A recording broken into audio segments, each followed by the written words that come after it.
Salam di dalam Tuhan Yesus Kristus. Saudara-saudara, minggu kemarin kan kita bicara mengenai hal memberi sedekah ya. Dan hari ini kita akan bicara lagi mengenai hal memberi sedekah yang part kedua. Dan kita akan menggunakan masih ayat yang sama. Saya sangat menyenangi firman Tuhan, dan kalau kita belajar tentang firman Tuhan dan kita bersungguh-sungguh tentang firman Allah, kita menyadari bahwa firman Tuhan itu merupakan sesuatu yang sangat menarik dan juga sangat kaya isinya. Sehingga kalau kita mau gali satu persatu daripada firman ini, walaupun dari Matius 6 ayat 1-4 ini sangat pendek, tetapi ada hikmat bijaksana yang kita bisa gali di dalamnya. Selamat datang di dalam seri Hikmat Dunia. Hari ini kita akan bicara mengenai hal memberi sedekah. Kita akan membaca kembali Matius 6 ayat 1-4. Ingatlah, jangan kamu melakukan kewajibanmu atau kewajiban agamamu di hadapan banyak orang, supaya dilihat mereka, karena jika demikian kamu tidak beroleh upah dari Bapamu yang di sorga. Jadi, apabila engkau memberi sedekah, janganlah engkau mencanangkan hal itu seperti yang dilakukan orang munafik di rumah-rumah ibadah dan di lorong-lorong supaya mereka dipuji orang. Aku berkata kepadamu, sesungguhnya mereka sudah mendapat upahnya. Tetapi jika kamu mau memberi sedekah, janganlah diketahui tangan kirimu apa yang diperbuat tangan kananmu. Hendaklah sedekahmu itu diberikan dengan tersembunyi, maka Bapamu yang melihat yang tersembunyi akan membalasnya kepadamu. Nah, di dalam ayat-ayat yang kaya akan hal ini, di minggu kemarin kita bicara mengenai kemunafikan, ketulusan hati. Kita bicara mengenai jangan sampai kita beri karena kita munafik, kita pengen dilihat banyak orang. Jangan juga kita memberi karena kita mau pujian. Jangan kita memberi karena kita juga mau supaya kita memberikan hal ini supaya bisa dilihat banyak orang. Lalu kemudian orang berkata, wah orang ini baik ya, orang ini hebat ya, orang ini berikan banyak hal ya supaya orang ini dipuji. Karena hal yang demikian adalah hal yang mereka sudah mendapatkan upahnya. Tetapi ada satu atau dua atau bahkan tiga hal lagi yang kita bisa pelajari ketika kita berbicara mengenai hal memberi sedekah. Di sini dikatakan, ingatlah jangan kamu melakukan kewajiban agamamu di hadapan banyak orang supaya dilihat mereka. Apa yang dimaksud dengan dilihat mereka? Kalau minggu kemarin kita bicara mengenai pujian, minggu ini kita bicara mengenai prioritas ya. Jadi kita akan berbicara dari sudut pandang prioritas, kita berbicara dari sudut pandang kenapanya yang lebih dalam lagi. Yaitu, kenapa sih kita nggak boleh melakukan kewajiban agama di hadapan banyak orang supaya dipuji? Bukankah itu menjadi inspirasi buat banyak orang? Saya jelaskan ya. Kita seringkali pengen menjadi inspirasi banyak orang. Kita pengen memberikan pengaruh yang positif. Contohnya nih, kalau misalnya saya memberi kepada orang, bukankah saya memberikan contoh kepada banyak orang supaya orang lain juga bisa tergerak untuk memberikan banyak kepada orang lain juga, sehingga bisa menggerakkan komunitas. Ya, di dalam banyak hal Tuhan bisa memakai seseorang untuk bisa menggerakkan orang lain untuk memberi, untuk melakukan yang terbaik bagi Tuhan. Betul, saya tidak meragukan hal itu. Tetapi pertanyaan yang paling dalam buat Anda dan saya yang mau memberi, yang mau melakukan yang terbaik buat Tuhan, lalu mau menginspirasi orang-orang di sekeliling Anda dan saya. Pertanyaan yang pertama adalah, kemuliaannya buat siapa? Karena masalah prioritas itu masalah yang utama. Kenapa? Karena diri kita sebetulnya gak sepenting itu, Bapak dan Ibu, gak sepenting itu teman-teman. Memang sih kalau dilihat ada kepentingan di dalam diri kita, di mana kita boleh mendapatkan anugerah daripada Tuhan untuk orang bisa melihat bahwa diri kita penting. Tetapi lebih daripada itu adalah kita harus bersembunyi di bawah bayang-bayang salib Kristus, di bawah kemuliaan salib Kristus, supaya kemuliaan kita itu tidak terlihat. Apakah kemuliaan manusia? Manusia hanyalah memiliki kemuliaan yang suram dibandingkan Kristus yang sudah menunjukkan kemuliaan melalui kayu salib, melalui pekerjaan penebusannya di kayu salib. Jadi kita punya satu permasalahan yang besar ketika kita melakukan kewajiban agama di hadapan orang supaya dilihat banyak orang. Ini sebuah paradoks. Di satu sisi, ada sisi positifnya di mana kita bisa menginspirasi banyak orang. Tetapi di sisi lain ada sisi yang sangat berbahaya, di mana jangan-jangan kita justru mencuri kemuliaan daripada Tuhan. Inilah kenapa dibilang kamu tidak beroleh upah dari Bapamu yang di surga. Kenapa? Karena Bapa itu tanda kutip memberikan upah kepada kita. Hei, Bapa di surga itu memberikan upah kepada kita kalau kita memberikan kemuliaan kepadanya. Kalau kamu dan saya memberikan kemuliaan kepada Allah Bapa, maka Bapa itu di surga dimuliakan dan Dia akan memberikan upahnya kepada kita. Tahu nggak hal tersebut? Jikalau kita melakukan kewajiban agama di depan orang, jangan sampai sekali lagi kita punya prioritas, kita punya motivasi untuk supaya dipuji orang, untuk supaya menginspirasi orang saja. Artinya apa? Boleh nggak menginspirasi orang? Boleh, tapi nggak boleh berhenti sampai di sana. Bagaimana kita memuliakan Tuhan di hadapan banyak orang? Itu pertanyaan yang lebih mendalam. Jadi ingat kamu supaya kamu jangan melakukan kewajiban di agamamu di hadapan banyak orang, jangan melakukan kebaikan di hadapan banyak orang. Itu adalah untuk menghindari supaya kamu dan saya jangan sampai dipuji. Orang ini baik. Waduh, kalau kita sampai dipuji, sebetulnya kita celaka. Kenapa? Karena kita mencuri kemuliaan Tuhan. Yang kedua, dari ayat yang kedua, saya ambil dari satu ayat ya. Ayat yang pertama, jangan sampai kita mencuri kemuliaan Tuhan. Boleh kita menginspirasi tetapi harus memuliakan Tuhan. Yang kedua, jadi apabila engkau memberi sedekah, janganlah engkau mencanangkan hal tersebut seperti yang dilakukan orang munafik di rumah-rumah ibadah dan di lorong-lorong supaya dipuji orang dan berkata, aku berkata kepadamu, sesungguhnya mereka sudah mendapat upahnya. Hal yang berikutnya apa yang dimaksud di sini adalah jangan sampai engkau melakukannya dengan munafik. Dalam artian apa? Ini lebih dalam lagi lanjutannya. Oke, saya memuliakan Tuhan sebetulnya. Ya, saya bicara memberikan kebaikan lalu menyatakan oh ya ini adalah menginspirasi banyak orang. Tuhan dipermuliakan gitu ya dan seterusnya. Lantas kemudian hal yang berikutnya adalah orang memuji Tuhan, tetapi juga memuji kamu atau memuji saya. Wah, Bapak ini baik ya. Wah, hamba Tuhan yang ini baik ya. Wah, orang yang begini setia ya. Well, saya katakan lagi. Hati-hati, jangan-jangan engkau punya motivasi adalah untuk memuliakan dirimu sendiri. Ini dibilang lagi.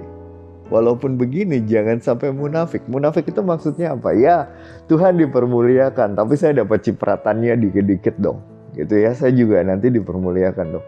Saya nanti juga dapat baiknya gitu ya. Well, saya katakan kepada Anda, kebaikan Tuhan diberikan Tuhan kepada kita, tetapi bukan dicari. Bukan kita bilang, kita dipuji orang. Kalau kita dipuji orang, bahayanya adalah kita berharap atau kita bertunduk kepada pujian orang. Kita ingin pujian orang. Kita bergantung kepada pujian orang. Artinya apa? Artinya kita memberhalakan Tuhan. Tuhan, saya mau engkau, tapi saya mau dipuji juga. Nah, itu sama seperti sebetulnya kalau di dalam perumpamaan yang lain, Tuhan, saya mau memuliakan Tuhan, tapi saya juga mau mengabdi kepada Mamon. Nggak mungkin. Karena bisa jadi mamonnya atau tuannya yang lain, atau Tuhannya dengan T yang kecil yang lain adalah diri Anda sendiri. Sebetulnya ada 3 Tuhan yang bisa menggeser Allah yang hidup. T-nya kecil ya. Yang pertama adalah bisa jadi uang gitu ya. Kita bekerja dan mengabdi untuk uang. Yang kedua bisa jadi Tuhan kita adalah diri kita sendiri, ego kita. Wah, kalau aku dipuji, aku oke. Yang ketiga bisa jadi Tuhan kita itu adalah hawa nafsu kita. Jadi ada hal yang mungkin kita berhalakan di sini. Ini adalah peringatan supaya jangan kau mencandangkan hal tersebut, karena hal tersebut adalah munafik. Hal tersebut adalah memberhalakan Tuhan, karena hanya Allah yang layak dipuji dan disembah. Hanya Allah yang layak untuk mendapatkan kemuliaan. Apakah kita tidak mendapatkan kemuliaan? Oh, kita mendapatkan kemuliaan, tapi kita mendapatkan kemuliaan ketika kita bersembunyi di belakang salib Kristus. Kita tidak usah terlalu tampak. Oh, tapi hamba Tuhan ini mau menginspirasi. Nanti juga Tuhan akan meninggikan kok orang yang memang taat kepada Dia, yang memang setia kepada Dia. Dan yang ketiga adalah Tetapi jika engkau memberi sedekah, janganlah diketahui tangan kirimu apa yang diperbuat oleh tangan kananmu. Ini artinya apa? Ini artinya sekali lagi menanyakan motivasi pribadi kita, menanyakan prioritas pribadi kita. Artinya apa? Artinya kalau engkau kasih, ya udah kasih, nggak usah diungkit-ungkit. Nggak usah dikasih tahu, dulu tangan kiriku kasih begini ya, terus tangan kirinya bilang tangan kanan kasih begini ya. Ingat loh, dulu aku bantuin. Ingat loh, dulu aku melakukan begini. Well, to be honest, saya mau tanya, engkau kalau melakukan hal tersebut, tulus nggak sih melakukan itu? Pak, tapi kan kita manusia Pak. Saya udah tolong dia Pak. Saya udah tolongin dia, suatu hari dia datang ke saya, dekat sama saya. Oh, hamba Tuhan yang baik, Bapak orang yang baik. Pak, saya lagi kesulitan, bisa nggak pinjam 200.000 uang untuk saya pulang? Nah, kita kasih. Oke, saya kasih ya 100.000 atau 150.000. Ini kasih, nggak usah dikembaliin. Ya, tapi lain kali ya Bapak bisa cari sendiri, gitu kan? Saya yakin. Nah, terus kemudian dia datang lagi, Pak, saya ada kesulitan lagi, gitu ya. Saya dulu pernah ada seperti itu. Nah, beberapa kali dia minta ya, kebetulan ada karyawan yang dulu bekas karyawan kami sakit, terus kemudian dia sering kali minta bantuan kepada saya beberapa kali gitu ya di tempat kantor saya yang lama. Nah, dia seorang security di kantor lama. Lalu kemudian dia minta bantuan gitu. Dan berkali-kali minta bantuan yang ini, yang itu. Saya akhirnya bilang setelah 3-4 kali, saya bilang sama dia begini, ini terakhir kali saya bantu ya gitu. Dan ternyata akhirnya orang ini meninggal, lalu kemudian anaknya minta bantuan. Saya bilang sama anaknya terakhir, ini terakhir saya bantuin, saya gak akan bantu lagi ya gitu, titik. Dan betul-betul saya gak bantu dia lagi, dia juga gak hubungin, mereka juga gak hubungin saya lagi gitu ya. Karena ini menjadi satu kebiasaan gitu. Artinya kalau kita mengungkit-ngungkit itu gitu, saya nggak bilang sama dia, oh ya saya udah bantu kamu sekali, 2 kali, 3 kali, nggak. Saya cuma bilang sama dia, saya akan bantu 1 kali lagi gitu ya. Dan ini kebaikan karena saya menghargai keluarga kamu di masa yang lampau begitu. Jadi saya lakukan seperti itu, tapi saya nggak akan ungkit-ungkit itu hanya untuk cerita saja kepada Bapak dan Ibu. Bukannya untuk mengungkit-ungkit masa lampau kebaikan saya, enggak. Itu juga karena anugerah Tuhan, kami juga banyak dibantu Bapak Ibu. Banyak orang yang bantu kami, banyak orang yang kasih beasiswa kepada anak kami sehingga anak kami bisa sekolah di tempat yang baik gitu ya. Gereja banyak membantu di masa lampau juga. Lalu kemudian orang-orang di sekeliling kami banyak membantu, memberikan nasihat ini dan itu untuk membantu kami di dalam banyak hal. Dan hal itu merupakan hal yang sangat luar biasa di dalam kehidupan kami. Jadi istilah bantu-membantu itu adalah hal yang biasa. Tetapi kalau kita membantu orang, janganlah kita ungkit kebaikan kita. Jangan kita minta balik kebaikan kita. Berdoa aja Tuhan nanti akan mengembalikan dari tempat yang lain. Saya sudah melihat kemuliaan Tuhan luar biasa, cara kerja Tuhan luar biasa dalam kehidupan kita. Banyak kesempatan di dalam kehidupan kami di mana Tuhan mengembalikan dengan cara yang tidak terduga gitu ya. Dan yang keempat, hendaklah sedekahmu diberikan dengan tersembunyi, maka Bapamu yang melihat yang tersembunyi akan membalaskannya kepadamu. Apa maksudnya di sini? Di sini maksudnya adalah kalau kita melakukan sesuatu, ya lakukan dengan tersembunyi. Tadi saya cerita tentang orang yang saya bantu beberapa kali, 3-4 kali. Dan saya bicara sama Anda, saya nggak sebut nama orangnya. Saya juga nggak sebut siapa identitas dia. Saya juga nggak sebut kantor lama saya di mana gitu ya. Tetapi Tuhan adalah Allah yang baik gitu. Ketika kita membantu orang-orang dan kita tidak menceritakan banyak, kita hanya menceritakan untuk menginspirasi dan untuk memuliakan Tuhan saja, tanpa kita perlu dipuji atau dibilang hebat gitu ya. Itu merupakan satu hal yang anugerah yang besar sekali dari Tuhan. Dan baiklah kalau kita memang mau memberi, berilah dengan tulus dan dengan hikmat dari Tuhan gitu. Berilah di tempat yang tersembunyi. Kemarin kita udah bicara supaya identitas kita jangan ketahuan waktu kita memberi ya. Dan saya juga ada ceritakan di minggu lalu kalau saya memberi tanpa saya perlu diketahui siapa, saya akan memberikan dari orang ketiga. Orangnya tidak dikenal gitu ya. Dan itu saya lakukan beberapa kali. Saya minta tolong sama teman-teman saya untuk tolong dong transfer ke sini. Saya transfer orang ini, dia perlu bantuan supaya jangan dia tahu gitu ya. Dan seterusnya gitu ya. Maka saya berdoa dan berharap untuk kita boleh bertumbuh di dalam ketulusan kita. Untuk kita memberi itu hanya melihat kepada Kristus yang sudah mati bagi kita dan memberikan anugerah bagi kita, sehingga kita boleh mendapatkan kehidupan yang berkelimpahan. Mari kita berdoa.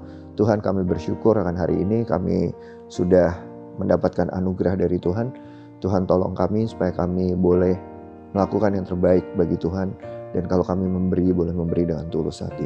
Terima kasih Tuhan, ampuni kami jikalau di masa lampau kami memberi dengan cara yang salah.